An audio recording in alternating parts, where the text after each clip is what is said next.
काय बोलतेस तू? एकीकडे म्हणतेस सकू मोठी झाली आणि एकीकडे म्हणतेस आम्हाला मोठं व्हा. काही परस्पर संबंध आहे का दोन वाक्यांचा? छान, हेही डोक्यात शिरेन असं झालंय. काल तिला लुगड्यात बघितलंस, काही डोक्यात प्रकाश पडला का तुझ्या?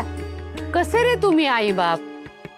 पोटी लेक जन्माला आल्यापासून आई बापाच्या मनात तिच्या लग्नाचे विचार सुरू होतात आणि तुम्ही लेकीच्या लग्नाची तयारी करायची सोडून तिच्या भजनाचे गुणगान गात बसलात.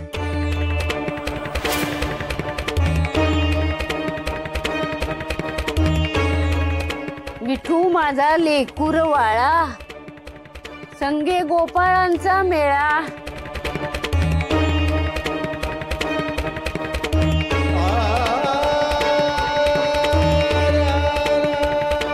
लग्न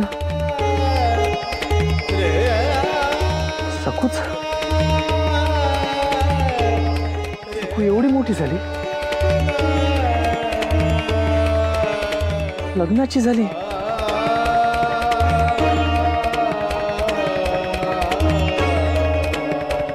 जरा मोठे भा सकू मोठी झाली, मोठी झाली.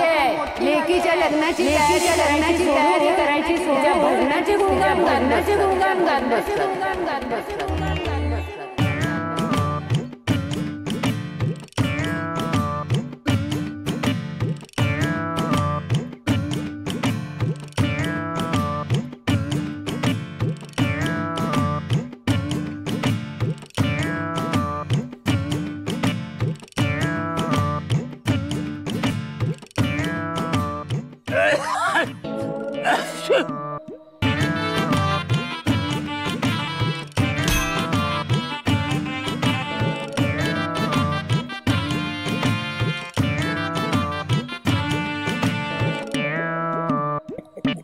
माफ करा की हो गोपू शास्त्री, दचकलोच की हो मी आणि सांडले की हो पाणी म्हणतो मी.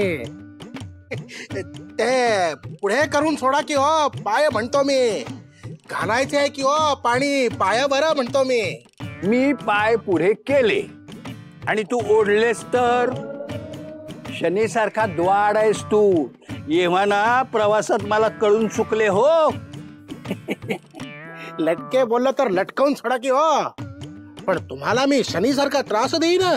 काढून टाका की हो तुमच्या डोक्यातना विचार म्हणतो मी. पण काय रे, गावात प्रल्हाद शास्त्री असताना एवढ्या लांबून मला तंगडतोड करून तुझ्या मालकांनी पत्रिका बघायला का बोलवलं? मी पण कुठल्या जन्माचा देणेकरी होतो की काय? अयो छे छे छे छे छे छे हो. अहो तुमचे पुण्य महान म्हणून तुम्हाला मालकांनी बोलून घेतले की हो इकडे सन्मानाने म्हणतो मी. पण त्या गावातल्या प्रल्हाद शास्त्रींनाच उमगले नाही हो की ते पंचांग बघू शकतात की वैद्यकीय करू शकतात. ते दोन्हीकडे अर्धवट हो.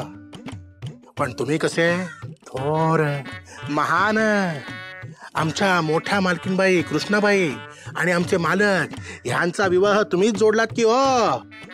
म्हणून मालक म्हणाले की मुहूर्त काढायला गोपू शास्त्रीच हवेत की हो. उमाई ऐक ना.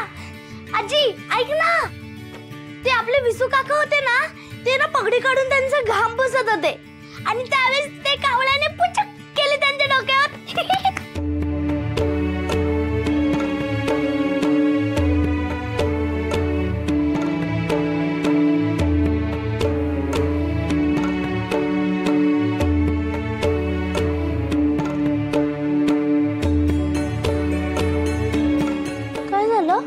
काय नाही झालं.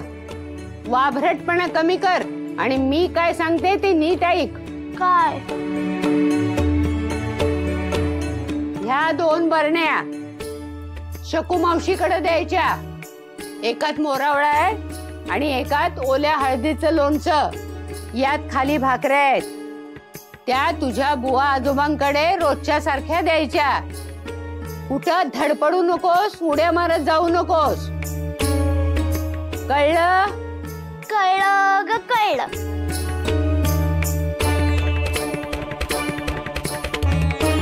पण उमाई का रडते हे नाही कळलं. मला माहितीये तू उगीच चुलकड बघतेस म्हणजे तू रडतेस. सांग ना ग काय झालंय. अगो उमाई उमाई ए काय झालं आजी. अगोचरपणा करू नकोस. मोठी झाली आहेस तू आता. मोठ्या माणसानं असे उलट प्रश्न विचारायचे नाही. आणि हे बघ, हे सगळं घेऊन जाशील, हे जायचं त्याला देऊन परत सरळ घरी यायचं. नादिष्टासारखं एकाच ठिकाणी रमायचं नाही. हो ग आजी.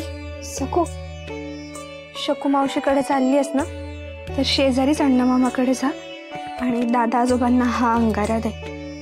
एकादशीच आहे, वाट बघत असते. हो, पण तिथं रेंगाळू नकोस. घे दे.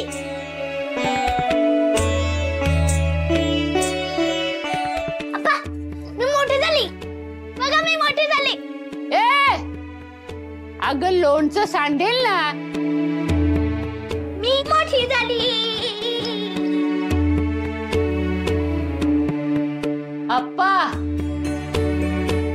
शेतावर जायचं आहे ना.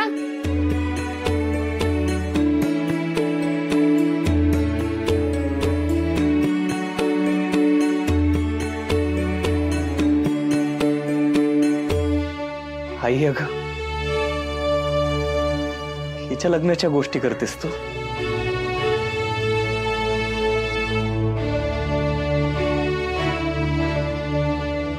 लहान आहे ग माझं वासरू अजून.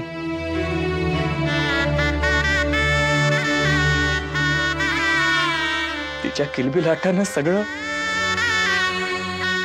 घर भरून जातं.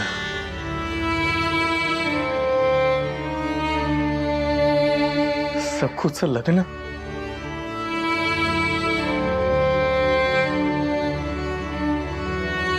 ही कल्पना सहन होत नाही मला. अरे अप्पा, आपली लेक आपल्यासाठी कधी मोठी होते का? पण आता हातपाय हलवायला पाहिजेत. शास्त्री बुवांना पत्रिका करायला सांग. सखूला स्थळ बघायला हवी. सखूला स्थळ बघायला हवी. सखूला स्थळ